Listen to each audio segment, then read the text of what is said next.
آوائی آوا بگڑا ہوا ہے، یہ فکس میچ ہیں جو چل رہا ہے. اور دوسری طرف اگر آپ دیکھ لیں تو جو توشہ خانہ کیس عمران خان کے خلاف بنایا گیا ہے اسی نیب کی عدالت میں، اس میں سنا ہے کہ اس کی بھی انہوں نے وارنٹ لے لیے ہیں. اب نیب کا اسی لا پہ ایک طرف ان کا آپ کنڈکٹ دیکھ لیں اور پھر عدالت کا دیکھ لیں، اور پھر جب بات خان صاحب کی آتی ہیں تو پھر ایک دوسرا رد عمل ہے، ایک دوسرا انصاف کا پیمانہ ہے، معیار ہیں. اسی طرح نواز شریف کو جو پروٹوکول اور جو ان کو فیور دیے گئے اس کی نظیر نہیں ملتی ہیں پاکستان کی عدالتی تاریخ میں. اچھا مروت صاحب، آج انٹیریئر منسٹر نے یہ بات کہی ہے کہ یکم تاریخ تک ٹائم ہے، یکم کے بعد گرفتاریاں ہوں گی. اس کی پریس میں آج یہ بات کی گئی ہے کہ جو لوگوں کے یہاں پہ بزنس ہیں یا جو کاروبار چلا رہے ہیں، جب آپ لوگ جو ہے ان کو بھیجیں گے تو وہ کیا دوبارہ آ کے نہیں، ان کو تو جگہوں کا پتہ ہے، وہ دوبارہ آ کے نہیں اٹیک کریں گے؟ یہ جو آپ نے سوال کیا افغان مہاجرین کے حوالے سے، کل میری خان صاحب سے تفصیلی ملاقات ہوئی، میں نے ویلاگ بھی کیا، لیکن ان دو سبجیکٹ کو میں مس کر گیا تھا. خان صاحب نے دو اور ایشوز پہ بات کی تھی. ایک یہ افغان مہاجرین کے واپسی، زبردستی کے واپسی کے عمل پہ انہوں نے اس کی مذمت کی. الفاظ خان صاحب کی یہ تھے کہ جب اشرف غنی تھا تو اس وقت بھی پاکستان کے تعلقات جو ہیں وہ افغانستان کے ساتھ انتہائی دیگرگو تھے، اور جب پاکستان کی حکومت نے کہا کہ جی اب ہمارے ہم نوا یا ہماری تائید سے آئی ہوئی حکومت جو ہیں وہ افغانستان میں براجمان ہیں، تو اب آپ ان کے اہل وطن کو زبردستی نکال بھی رہے ہیں، ان کو ان کے اثاثوں سے محروم کر رہے ہیں، اور آپ یہ اعلان بھی ہوا ہے کہ 50,000 افغانی کے علاوہ ان کو کوئی رقوم نہیں دی جائے گی. گویا جو ارب پتی ہیں، جو کروڑ پتی ہیں، جس کی جائیدادیں ہیں، املاک ہیں، گھر ہیں، یہاں وہ سن 1979 سے آئے ہوئے ہیں اور ایک دوسری تیسری جنریشن ان کی پیدا ہو گئی ہے. یہ افغانوں کے ساتھ جو اپروچ روا رکھا گیا ہے وہ لسانی اور نسلی تعصب پہ مبنی ہے. میں خود بطور افغان اس کی شدید مذمت کرتا ہوں. پاکستان میں اور بھی کمیونٹیز ہے، یہ 17 لاکھ افغان جو ہیں بتا رہے ہیں، لیکن پاکستان میں 80-90 لاکھ لوگ ایسے ہیں جن کا نادرہ کا ریکارڈ ہی نہیں ہے، جس میں ایران سے آئی ہوئی بلوچ ہیں، بنگالی ہیں، جس میں یہ جو خانہ بدوش جو تمبو میں رہتے ہیں جن کی کوئی نادرہ کی شناختی کارڈ ہی نہیں ہے. ان 80-90 لاکھ لوگ جو ہیں ان کے حوالے سے آپ کی کوئی پالیسی نہیں ہے، لیکن افغانوں کے حوالے سے جو یہاں پہ اب ایک آپ کے معاشرے کے مفید یہ بن چکے ہیں، اور آپ جواز دے رہے ہیں کہ جی یہ امن و امان کی وجہ سے. امن و امان جو ہیں وہ کنٹرول کرنا ریاست کا کام ہے، اور اس کو جواز بنا کے آج آپ افغانوں کو نکال رہے ہیں، کل کلاں کو آپ کوئی اور بھی لسانیت یا نسلی تعصب کی بنا پہ کوئی ایسا فعل. دوسری بات یہ ہے کہ یہ افغان مہاجرین جو ہیں یہ بہت بڑی انسانی المیے کو جنم دیں گے اگر آپ نے ان کے ساتھ زبردستی کی. ان کے پھر آپ کے پاس ایسے وسائل کتنے ہیں.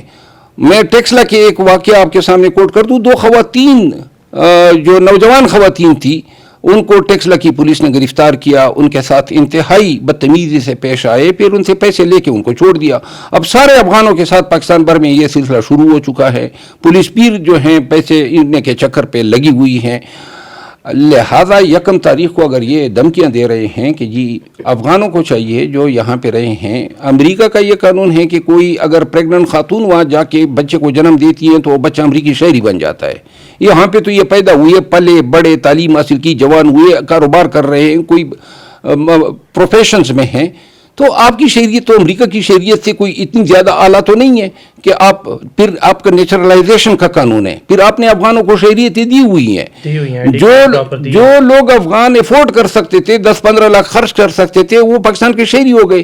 جو خرچ نہیں کر سکتے ہیں آپ کہتے ہیں کہ جی نکلو یہاں سے. اس کو قانون کی زبان میں ڈسکریمنیشن کہا جاتا ہے اور آرٹیکل 25 اس سے منع کرتا ہے. پھر آپ اس کے ان کے املاک اگر ضبط کریں گے یا 50,000 دے کے ان کو کہیں گے کہ جی چلتے بنو، تو یہ تو انتہائی غیر انسانی اور بنیادی جو انسانی ڈگنیٹی کے خلاف جو رائٹس ہیں، اور پاکستان نے بہت سارے انٹرنیشنل کوویننٹ سائن کیے ہوئے ہیں. خان صاحب نے جو ہیں یہ ساری چیزیں میرے سامنے دہرائی اور انہوں نے کہا کہ یہ اگر فعل اٹھایا جاتا ہے اس سے دہشت گردی کی نئی لہر پیدا ہوگی، افغانستان سے ہمارے تعلقات مزید خراب ہوں گے، نہ افغانوں کو یہ اور یہ اب جواز دے رہے ہیں کہ جی جائیں وہاں پہ ویزا لے کے پھر آئیں، تو یہ کون سی پالیسی ہے؟ مصلحت کے تحت یا افغان حکومت کے ساتھ اپنے معاملات کو کسی ایک رخ پہ لانے کے لیے شاید اس اقدام کی وجہ بنی ہے۔ پاکستان تحریک انصاف بالخصوص خان صاحب نے اس کی مذمت کی ہے، انہوں نے کہا ہے کہ میری تمام ہمدردیاں جو ہیں وہ افغان مہاجرین کے ساتھ ہیں، اور میں تمام افغانوں کو کہتا ہوں کہ اگر ان کے ساتھ کوئی زیادتی ہوتی ہے یا کوئی اہلکار جو ہیں وہ اس آپریشن کی بنیاد پہ ان سے کوئی پیسے یا روپے انہی کے چکر میں ہیں، ان کو چاہیے عدالتوں سے رجوع کرے۔ پاکستان کے قوانین میں ایسے لوگوں کے حقوق کی پروٹیکشن ہے اور یہ چیز عدالتوں کو فیصلہ کرنی چاہیے کہ جن لوگوں کو 50-60 سال آپ نے اپنے ملک میں رکھا، پیدا ہوئے، پلے بڑے، اب کیا کیوں کر اور کیسے جو ہیں اب آپ ان کو کہہ سکتے ہیں کہ چادر اٹھا کے یہاں سے چلے جائیں؟ مروت صاحب، جو پیپلز پارٹی ہے وہ نواز شریف سے لیول پلینگ فیلڈ کا مطالبہ کر رہی ہے، آپ کیا دیکھ رہے ہیں اس کو؟ کیا نواز شریف اپنی حیثیت کے مطابق یہ مطالبہ کر پائیں گے اور کیا یہ مطالبہ تحریک انصاف بھی کرے گی؟ ہم نے نواز شریف سے ہم سمجھتے ہی نہیں ہیں کہ ان کا کوئی یہ استحقاق ہے کہ لوگوں کو یہ لیول پلینگ فیلڈ دیں۔ البتہ پاکستان تحریک انصاف ضرور یہ سمجھتی ہیں کہ اب یہ وقت ہیں کہ ملک کے معاملات کو درست اور سیدھا کرنے کے لیے ضروری ہیں کہ پاکستان کی تمام سیاسی پارٹیاں جو ہیں وہ راؤنڈ ٹیبل کانفرنس کریں اور یہ ڈیسائیڈ کریں کہ ہم ملک کو کس طرف لے جا رہے ہیں۔ بدامنی ہے، معیشت گرتی جا رہی ہے، مہنگائی بڑھتی جا رہی ہے، پاکستان کی انٹرنیشنل کمیونٹی میں عزت احترام اور وقار دن بدن گرتا جا رہا ہے، نہ چوری رک رہی ہے، نہ کرپشن رک رہی ہے، نہ بدامنی رک رہی ہے، سیاسی پولرائزیشن جو ہے انتہا کو پہنچ چکی ہیں، لوگ ایک دوسرے کی بات سننے کے روادار نہیں ہے، تو لہذا لیڈرشپ کا یہ فرض بنتا ہے کہ یہ تمام راؤنڈ ٹیبل کانفرنس کریں، اپنے ایشوز کو یہ ہیں اور پاکستان کو ایک ٹرانسپیرنٹ فیئر الیکشن کی طرف لے جائیں، پاکستان کو صحیح عوامی قیادت دیں اور تاکہ پاکستان جو ہے عوام کی قیادت سے آگے بڑھے، اور اس کے لیے بہت بڑی ذمہ داری پاکستان کی سیاسی قیادت پہ عائد ہوتی ہیں، بجائے اس کے کوئی اپنے تئیں کسی کے کندھے پہ اپنا زور ڈال کے فائدہ اٹھانے کی کوشش کرنے کے بجائے اس کو عوامی مینڈیٹ کا احترام کرنا چاہیے۔ مروت صاحب، الیکشنز وقت پہ دیکھ رہے ہیں، ساکھ ڈار نے آج اسٹیٹمنٹ جاری کیا، انہوں نے کہا ہے کہ جی مجھے نہیں لگ رہا کہ الیکشن جنوری تک ہوں گے، جنوری سے آگے جائے گا الیکشن۔ جس انداز سے معاملات چلائے جا رہے ہیں، خان صاحب نے 2 مہینے قبل مجھے کہا تھا اور یہ بات میں نے میڈیا پہ بھی شیئر کی تھی، خان صاحب نے کہا تھا کہ ان کے معاملات، ان کی جو کیئر ٹیکر کی پالیسیاں ہیں، ان کے اقدامات یہ سجیسٹ کر رہے ہیں کہ یہ الیکشن وقت پہ نہیں کرائیں گے۔ پھر مولانا صاحب جو ہیں انہوں نے پھر ڈکلیئر کر دیا کہ یہ JUI چاہتی ہیں کہ الیکشن نہ ہو۔ اب جو ہیں ہمیں اور پاکستان تحریک انصاف کو یہ نظر آ رہا ہے کہ میاں نواز شریف کے یہ کیسز ختم کرنے کے بعد میاں صاحب خود بھی کہیں گے کہ جی یہ الیکشن کو جو ہیں وہ آپ تاخیر کیونکہ وجہ یہ ہے کہ پاکستان کے عوام پاکستان تحریک انصاف کی آواز بنے ہوئے ہیں، اور اگر ابھی الیکشن ہوتے ہیں تو پاکستان تحریک انصاف جو ہیں پورے صوبوں میں اور وفاق میں جو ہیں بڑی جامع اکثریت کے ساتھ آئے گی۔ یہ چیز جو ہیں یہ قوت یہ سیاسی پارٹیاں نہ ہونے دینا چاہتی ہے، تو لہٰذا اب وہ ان کے لیے کوئی بھی جواز بنا سکتے ہیں، لیکن چونکہ اس دن سپریم کورٹ میں ہانیبل چیف جسٹس نے یہ آبزرویشن دی ہے کہ اب جو ہیں آپ ایک ورکیبل لائے عمل لے آئیں، میرا خیال ہے اگر سپریم کورٹ اس میں دلچسپی لیں اور انشور کرا لے تو یہ تاخیر سے ہم بچ سکتے ہیں۔ مروت صاحب، آخری کوسچن، اس کے بعد آپ سے اجازت چاہوں گا۔ ایک تو یہ مجھے بتائیے گا کہ پاکستان میں رولز آف لا کیوں نہیں امپلیمنٹ ہو پا رہے؟ 30 سال پیچھے اگر میں پاکستان کی ہسٹری میں چلے جاؤں، اچھے انسان بھی میں کہہ سکتا ہوں کہ آئے ہیں لیکن وہ بھی امپلیمنٹ نہیں کر پائے۔ اور دوسرا کوسچن افغان مہاجرین سے ریلیٹڈ، کیا آپ اسٹے جو ہیں وہ لے پائیں گے سب جو چل رہا ہے پروسیس؟ افغان مہاجرین کے لیے ابھی کچھ ایک آدھ خاندان نے مجھ سے رجوع کیے ہیں اور میں اسلام آباد ہائی کورٹ میں ان کے خلاف جو اقدامات ہیں ان کو چیلنج کرنے والا ہوں۔ جہاں تک آپ نے رول آف لا کی بات کی، آپ نے کہا کچھ اچھے لوگ رہے بھی ہیں. یہ رول آف لا کچھ اچھے لوگوں کی محتاجی نہیں ہوتی ہے. رول آف لا آپ کا نظام حکومت ہے، نظام زندگی ہے. جب پاکستان میں ہر ایک چیز قانون کے مطابق ہوگی، نہ کالے گورے کا فرق ہوگا، نہ امیر غریب کا فرق ہوگا، اور سب کو ایک ہی لاٹھی سے ہانکا جائے گا، کوئی تفریق نہ ہوگی جینڈر کی بنیاد پہ، جنس کی بنیاد پہ، زبان کی بنیاد پہ، لسانیت کی بنیاد پہ، یا کسی تعلیم کی بنیاد پہ.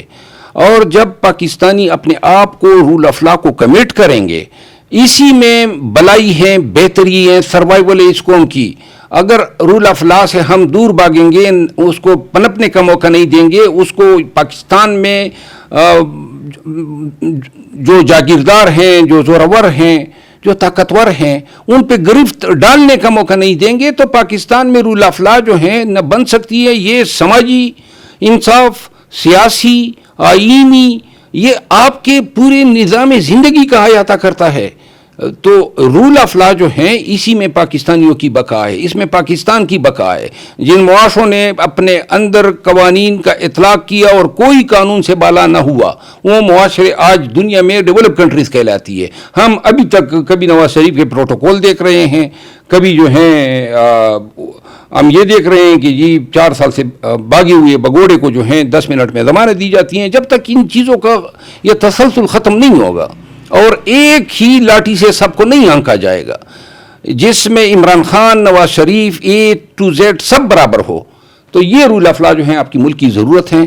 اور جب یہ نظام برپا ہوگا، یہ لاگو ہوگا، تو اسی میں پاکستان کی بہتری ہے، پاکستانیوں کے لیے خیر ہے. شکریہ. بہت شکریہ جی. شیر افضل مروت صاحب ہمارے ساتھ موجود تھے. انہوں نے ایک بہت گہری اور ایک بڑی بات کی، میرے لیے بہت سیکھنے والی بات تھی. انہوں نے رول آف لا جو ہے وہ امپلیمنٹ کرنے کا یہ طریقہ بتایا کہ سب کے ساتھ یکساں برابری رائٹ ہوگا، وہ عمران خان ہوں، نواز شریف ہوں یا آصف علی زرداری صاحب ہوں. انہوں نے یکسانیت پہ، حقوق پہ اور برابری کے ساتھ سب کو حقوق دینے پہ بات کی. کیمرہ مین امیر راجپوت کے ساتھ میں ہوں رانا عمیر، A1 TV اسلام آباد. A1 TV سب پہ نظر، اندر کی خبر.